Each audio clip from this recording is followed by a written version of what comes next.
Hi, thanks for joining us today on Envision. We're talking about the district's strategic plan. This plan was really authored and developed in the first year that you arrived here in Sioux Falls.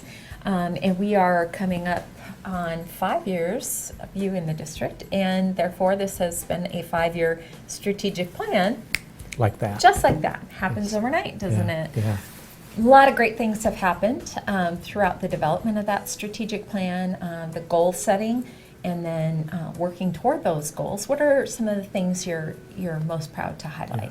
Well, first I would tell you is all I really did was continue the great work that was going on before I got here. Sioux Falls wasn't just meandering around aimlessly in terms of what was going on in the school. Dr. Holman and I think Dr. Keegan before her, this has been a goal-driven, mission-driven organization for a long, long time. So to put the strategic plan in place, I think was just the next iteration that has served this district really well.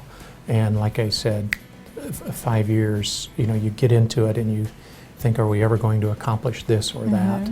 And hour by hour, day by day, you just keep moving forward. And we've done some pretty neat things in that period of time. One of those things has been improved graduation rates. That was something that we really wanted to focus on. Certainly, it's sort of an end result for our students, and there are many things that build up to that as well. But that's a real neat statistic to share. It is, and it's a powerful motivator, I think, for our teachers, for our principals. I know it is for our superintendent, and just for everybody involved. Because what do we want kids to have? Well, I want them to ace every test. I want them to get into their college of choice, or to be able to participate in their profession of choice. I want all of that to happen. But you're going to need to graduate from high school for any of that to happen. So I think that's just a key marker for me. And you don't want to do it artificially. You don't want to just give away a diploma. And so we've done a really nice job, I think, as a district of narrowing the cracks for kids to slip through.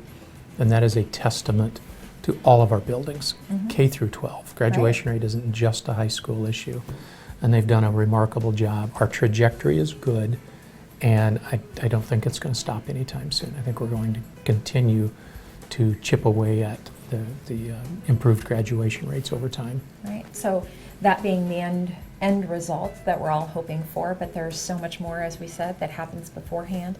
Looking at reading scores in the 3rd grade, looking at attendance, looking at AP offerings and success rates among those AP students, and really just all of those bits and pieces sort of lead us up to that graduation rate. Right, and one real important piece to that too would be when we talk about equity, diversity, inclusion, and what does that look like for our students. I say with a lot of pride that every one of our subgroups, as they're identified in the federal forms that we turn out, have improved graduation rates. Our students from low socioeconomic families, their graduation rates have improved. African American students, Native American students, Hispanic students, every subgroup that we have, students identified with disabilities on an IEP plan, every subgroup has improved over the last 5 years. So if we can keep that trajectory going, we will go a long ways towards another goal of making sure that we employ positive practices when it comes to equity, diversity, and inclusion too. Absolutely. We're not just doing this for one set of students. We're doing this for all students. And what we're finding is that a rising tide raises all boats. And that's a really positive thing to see. Absolutely. Some great things happening there. And so we're in the 5th year. What happens next? I think it's a good question. So as we transition superintendents, I think it's a great time to come in as a new superintendent for a lot of reasons. One is the community's phenomenal. I don't think there's ever been a better time to be a citizen of Sioux Falls than right now. I'm certain there's never been a better time to be the superintendent than right now. It's a great position to be in. But also the district, while we've come a long ways, there's so many gaps. There are so many things to do.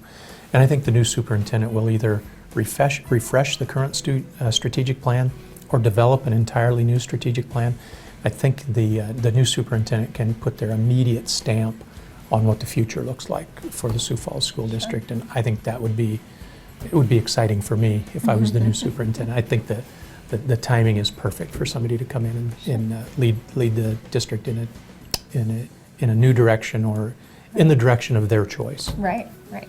So that strategic plan has turned out some great successes for us. We look forward to continuing those successes, and in some way, shape, or form, you can almost guarantee that these are going to continue to be measurements for us along the way. Yeah, we didn't knock it out of the park on every one of them. This is kind of, if you've ever done your own personal goals, that's a little bit, these are like the personal goals for the school district.